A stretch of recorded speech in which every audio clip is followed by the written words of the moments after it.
Thank you so much, Mark. I really appreciate it.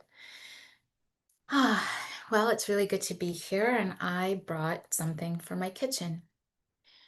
This is a bowl of salt. Um, why did I bring a bowl of salt that I use every day for cooking?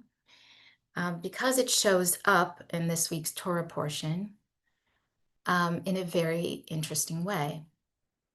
In the Torah portion, the main story is about Korach challenging the leadership, the spiritual leadership of the priestly class that is led by Aaron. And Korach says, well, we're all holy. Why shouldn't we all be in a priestly role? And a lot ensues. Eventually, Korach and his rebellion is destroyed. And God promises Aaron and the priestly class a covenant with very interesting words. Brit Melach Olam, an eternal covenant of salt. Why salt? Why not jewels or gold or silver? What is it about salt that becomes the covenant with the priestly class? Um, so salt is such a mundane object, right? If I were to ask you, what does salt mean to you? You would probably say flavoring, a preservative, something we cook with every day. But in the Torah, and specifically in Leviticus, it was said that when offerings are made on the altar, salt must be used. It must be used for every offering. A very interesting addition. Everything has to be salted. It is not an option. So now on our Shabbat table, when we dip our challah into salt, we are reminded of a sacrificial type of offering that had to be salted. There's a beautiful midrash that touches on why salt. What is this about salt? And the Midrash talks about when God created the world and God separated the upper waters from the lower waters. The two waters complained. The lower waters, the ocean, the seas, said, we're going to miss the upper waters and the heavenly realm. Why should we be left here on the earthly realm? Why do we have to be separated? And God, as a gift, said, it's okay because we will use the salt of your waters for all of the sacrifices so that you will forever be connected to the upper realms, right? So a sweet midrash that points in the direction of the connection between salt and water and sacrifice and its sacred nature, the sacred nature of something that is mundane in our daily lives. Salt is kind of a paradox, right? A little bit of salt gives us flavor for food, makes things interesting. It's necessary for preservation, but too much salt can actually kill, right? In the Torah, we see an association between death and salt when Lot's wife is turned into a pillar of salt when she turns back and looks behind her. But in real life, if you salt a field, it will not be fertile, right? That's a good way to kill any produce is to salt a field. Everything dies. So it's a bit of a paradox. It is a little bit dangerous, but it is also life-giving.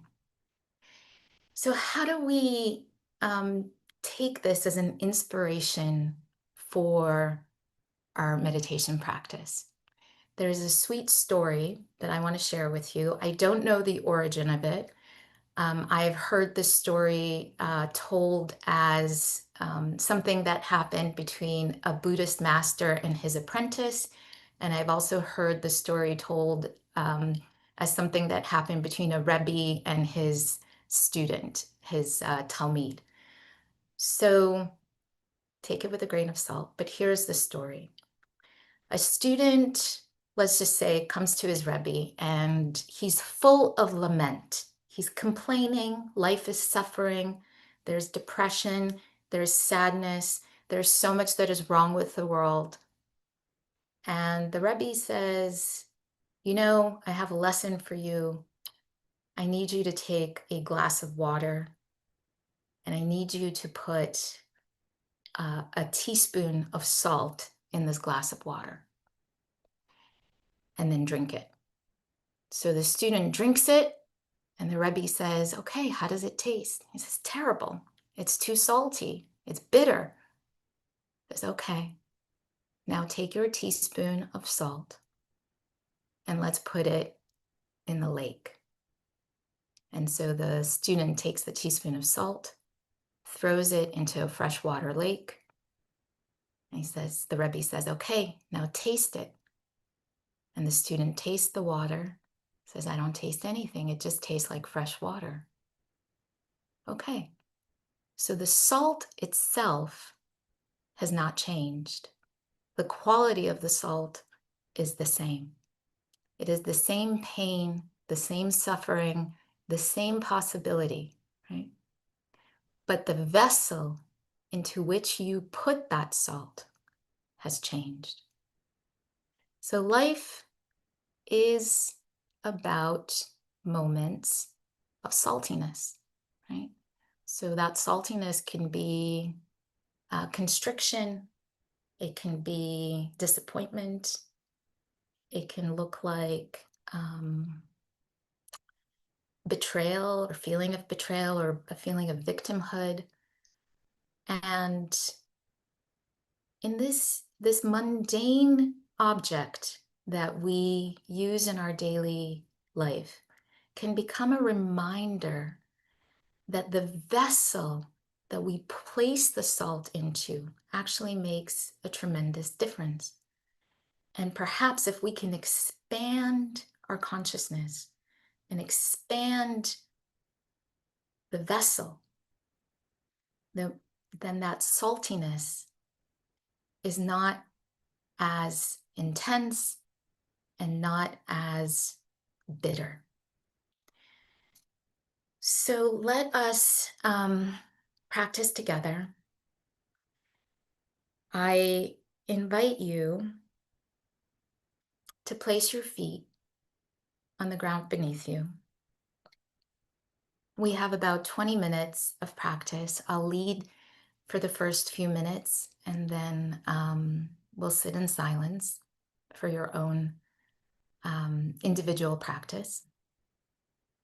But as we go into this practice, you may ask yourself, what is the salt in your life right now? What is life-giving and what is life-taking? How are you holding it? What is the vessel in which you're holding the saltiness?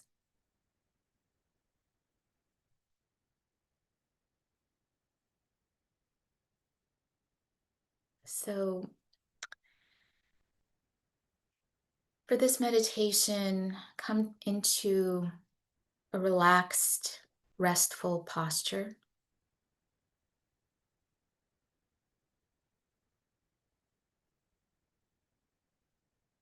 Soften the face and feel into the physical structure of the body. Feet touching the earth beneath you. Sit bones against the chair. A posture that is dignified and open.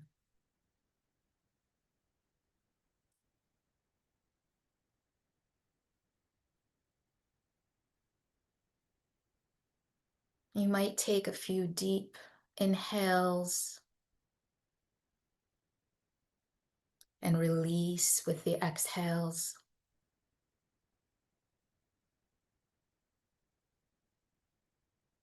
You might tuck in your chin slightly to elongate the spine.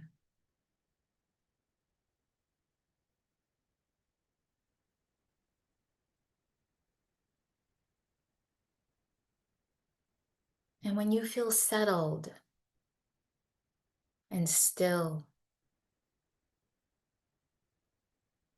I invite you to imagine in your mind's eye a body of fresh water.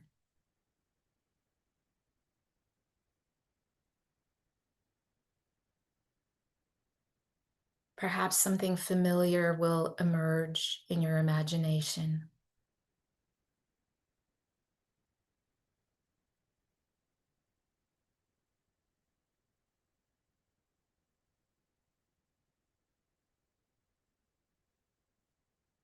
Whatever it may be, a lake, a basin filled with fresh water,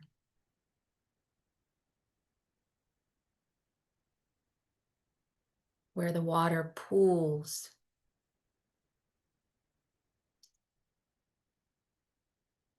And imagine you have in your hand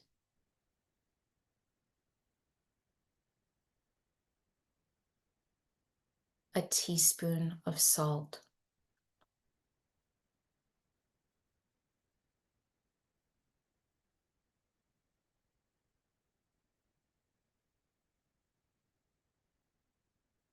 Allow it to drop into the fresh water.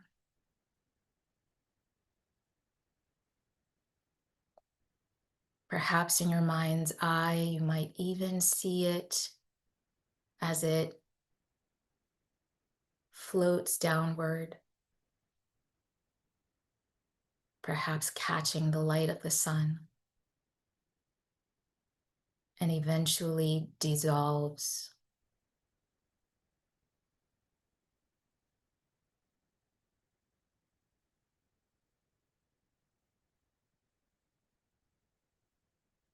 You might imagine that you are one with this body of water.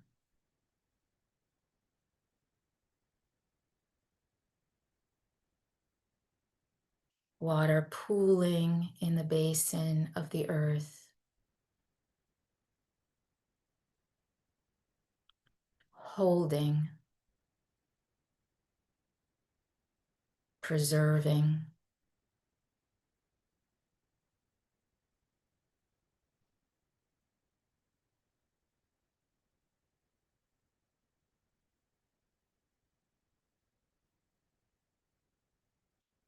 expanding the vessel of consciousness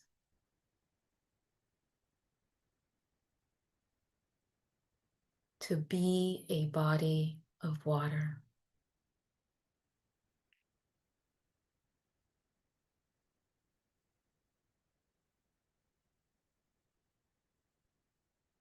I'll stay silent for the next few minutes and feel free to continue your practice.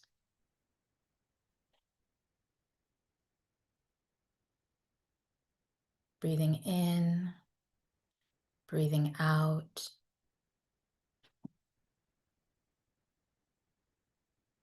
Remaining still.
And when you're ready, I invite you to gather your awareness, perhaps as it pooled at the basin of this body of water, held and supported, and gently and slowly returning back into the body,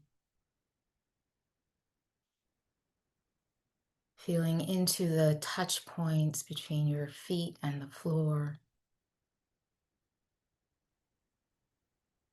and the sit bones and the chair beneath you. And as you rest in the awareness of the now, I want to read a poem by Pablo Neruda. It's actually just a short excerpt. Ode to Salt. Dust of the sea, in you the tongue receives a kiss from ocean night.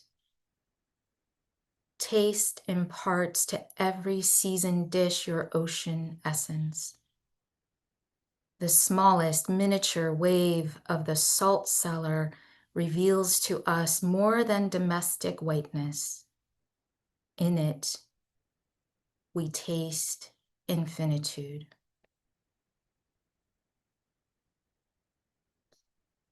I invite you to bring your attention back into our shared makom, our shared space.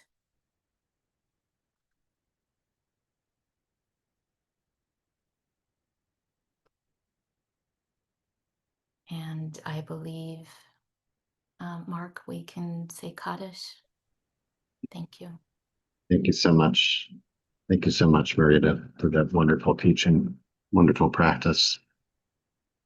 Friends, let's seal it by offering an opportunity. Those of you who are in mourning, observing a yard site, if it's your custom to join in the mourner's Kaddish, you're welcome to do so. If you're not reciting Kaddish, it's a great opportunity to support those who are. Please stay present for a few moments.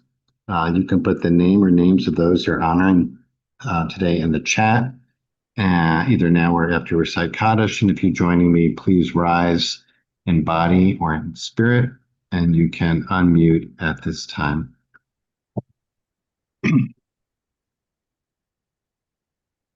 Yitgadal, Hashem Rabba, Amen. Amal Dibra Hibute, V'Yit V'Chayekom, V'Chaye B'Beit Israel, V'Gala B'Zman Kariv V'Ru. Amen.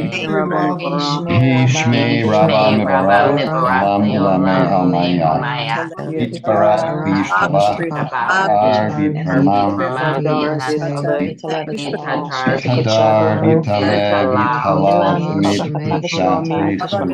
Ha'ela Min Kol Birchata V'Shirata V'Ushbechata V'Nechemata V'Amiram Ba'alma V'Imru Amen. He sat on the Hey sideline. Shlomo Rabbi Haim Alinu V'Yoko Yisrael V'Imru Amen. And they lost that game. Shalom Shalom. They lost that game. Israel. Amen.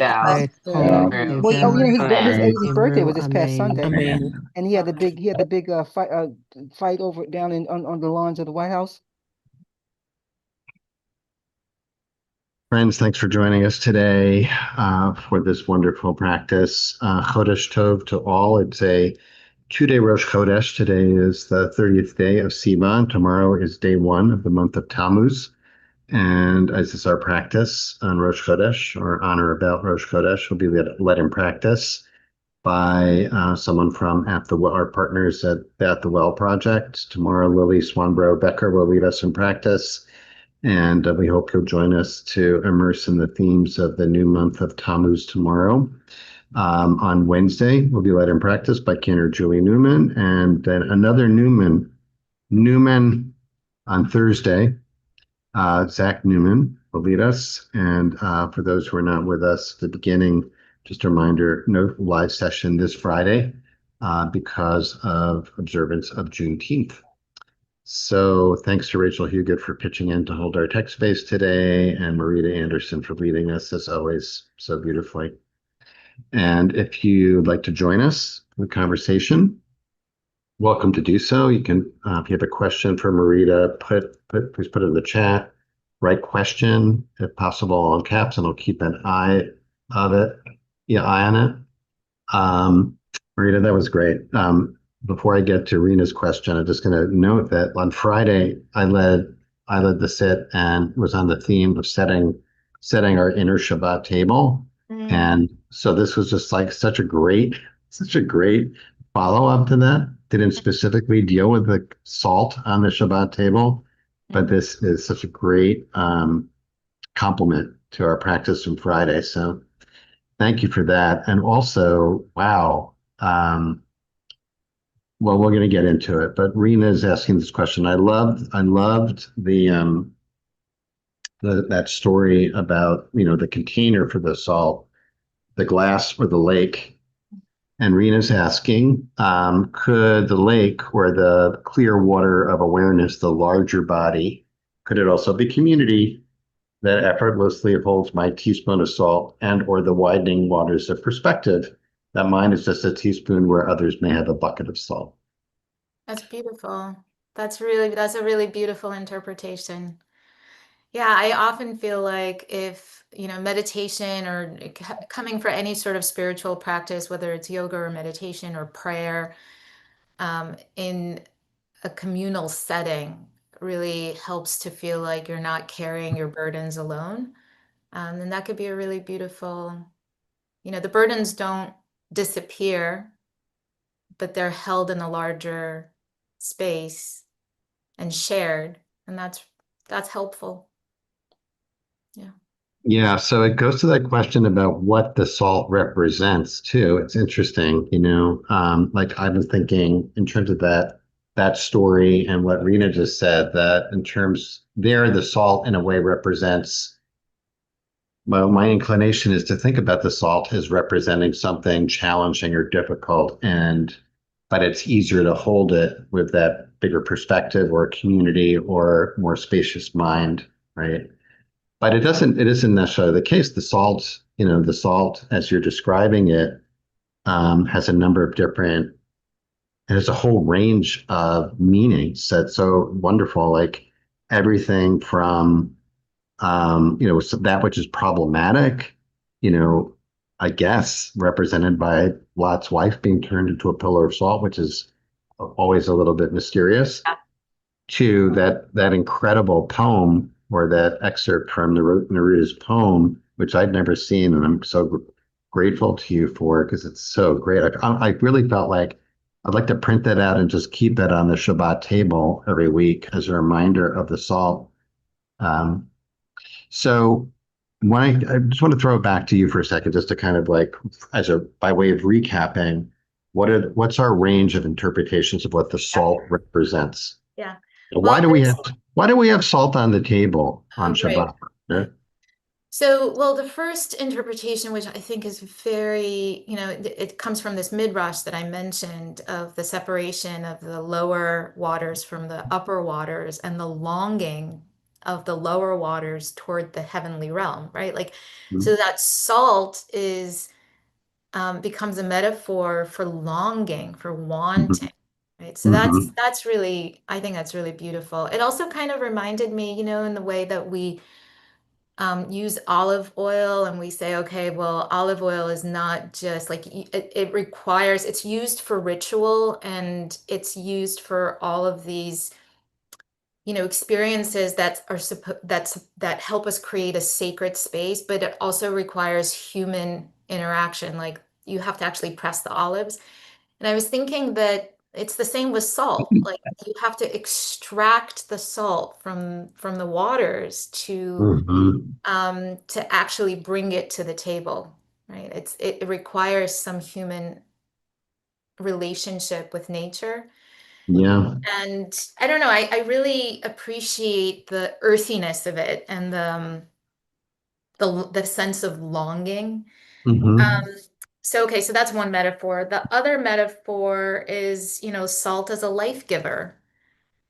Um, it preserves, right? Salt in a time when there was no refrigeration, like you couldn't preserve your wares for long term. And like it was the thing that allowed you to eat into the winter, right? There'd be no Nova locks. But yeah, I mean, honestly, I was thinking about as I was like thinking about the flavor of salt. So my grandmother spent the years between she basically during World War II spent several years living in Siberia. That's how she survived. And she talked about how like the only thing that they would eat is potatoes because in the wintertime potatoes and like potatoes are so bland, but you put a little salt on that potato. I mean, if you've ever opened a bag of potato chips, you know how addictive it is. It's delicious. It Hmm. makes the flavors of all of the other flavorings come alive. But Hmm. it's also a metaphor for humility, right? So like I feel like maybe the reason why it's in the Parsha with Korach is because of this aspect of like I don't know, the priestly class is asked to serve unseen, right? At the altar behind a veil. Like we don't actually see.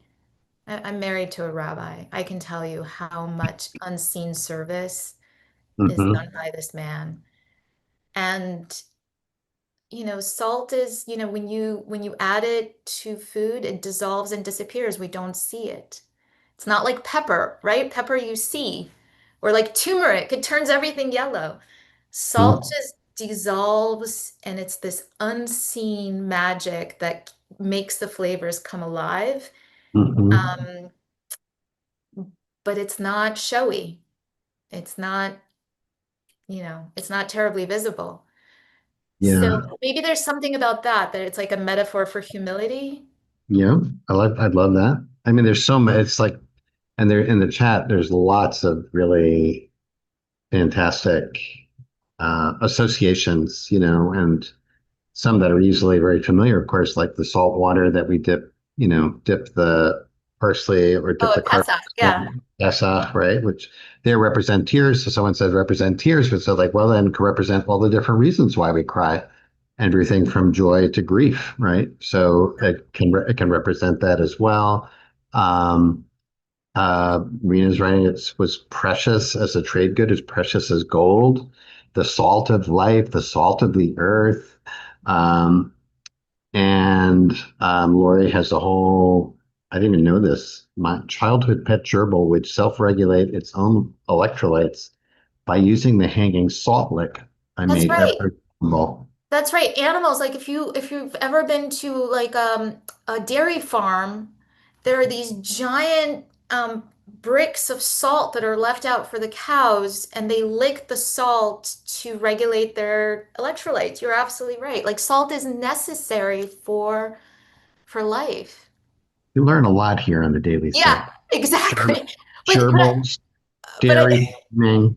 but I Um, think the important part is I don't know. I feel like this metaphor of, too much salt can be toxic, right? yeah, Like, yeah, we can go in so many different directions with it. It could be a teaching on equanimity, but it could also be a teaching on humility, but it could also be a teaching on moderation, right? It's like, right.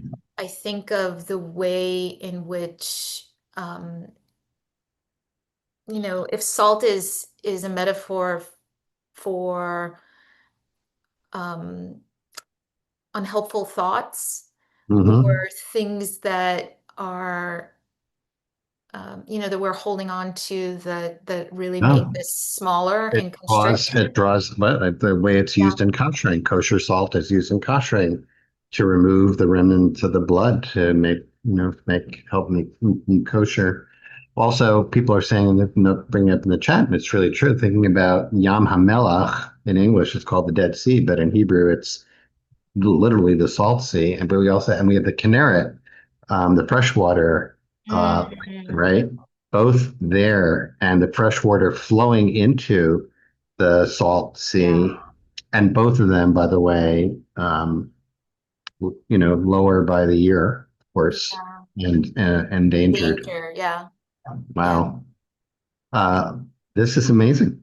This is Well, so I hope, good. I feel like the practices that stay with me are the ones where like I can visualize and, hold on to. So like, I guess I was really taken aback by the poetry of the covenant, the eternal covenant of salt. Um, and so if the folks on this call today can take anything away from it, and it's that salt is sacred and too much of it bad and just enough of it is great. And so to expand our awareness around it, I think could be a really helpful practice. The tongue receives a kiss from ocean night. Wow. Taste imparts to every season this your ocean essence. The smallest miniature wave from the salt cellar reveals to us more than domestic whiteness. In it, we taste infinitude. Wow. So good. Pablo Um, Neruda. Yeah. It's a, yeah, it's, that wasn't me. That was Pablo Neruda. yeah. What were you going to say, Marita? There were a few other stanzas to that poem. I just took the last one. So, Well, do they relate to salt? Are they all oh about yeah, salt? it's the poem is called Ode to Salt. Oh, So wow. if you like the last stanza, you should look it up. That's great. But I think, what you said just before that about how it kind of contains everything. I was thinking about this yesterday. I made birthday cupcakes yesterday, and I like as I was putting salt into the recipe, I was thinking, what does salt have to do with baking? Baking always calls for salt, and I assume, oh, there must be something chemical there in it, right? Mm, Someone in the chat mentioned that it brings out sweetness or something, but it just kind of is another little clue about the multifaceted, you know, um, function of salt, mhm, in a way containing everything within it. So that even though we have a lot of different, and you've offered here so many, wonderful whole spectrum of potential meanings and metaphoric significance for salt, I think the reason that Neruda poem lands with me so much, especially that last phrase, is it represents the infinite. It represents the divine, really, mhm, right? And so mhm. when we sprinkle salt on the challah that we eat on Friday night or on Shabbat lunch, I will bear that in We're mind. connecting the upper with the lower, right? Like that's what it's happening. Like it's the promise of that midrash that the upper realm is connected to the lower realm and through the bridge of salting. The Kinneret wants to reach Yam HaMelech. Yeah. Wow. Yeah. There's Well, this someone was, says, yeah. Ruth Feldman says, in cooking, salt highlights even sweet items. Metaphorically, does the salt of life also help us appreciate the sweetness of life somehow? Maybe. I mean, that's a really good question, right? It's Yeah. It's also the throwing, Lester's noting the throwing the salt over the shoulder, as the keeping the ayin hara away, yeah, superstition that I don't we'll have to dig more into that one. yeah. But that's definitely, and also the gift someone mentioned earlier that, giving bread and salt as a Hanukkah tabayit, as a housewarming thing for Mm, people, right? They go together. They're the essence. Well, thank you so much, really, for enriching thank you. our understanding and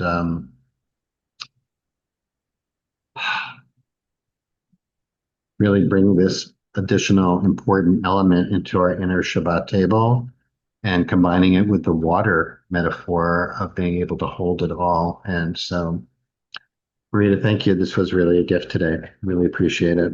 Thank you Um, so much. Be well. Shavua Tov and Rosh Chodesh Tov. Rosh Chodesh Tov to you. Okay. Hope to see everyone tomorrow to continue our Rosh Chodesh theme with Lily Swanbro Becker from At the Well, everyone. So hope to see you then. Many blessings. You too. Chodesh Tov. Bye-bye.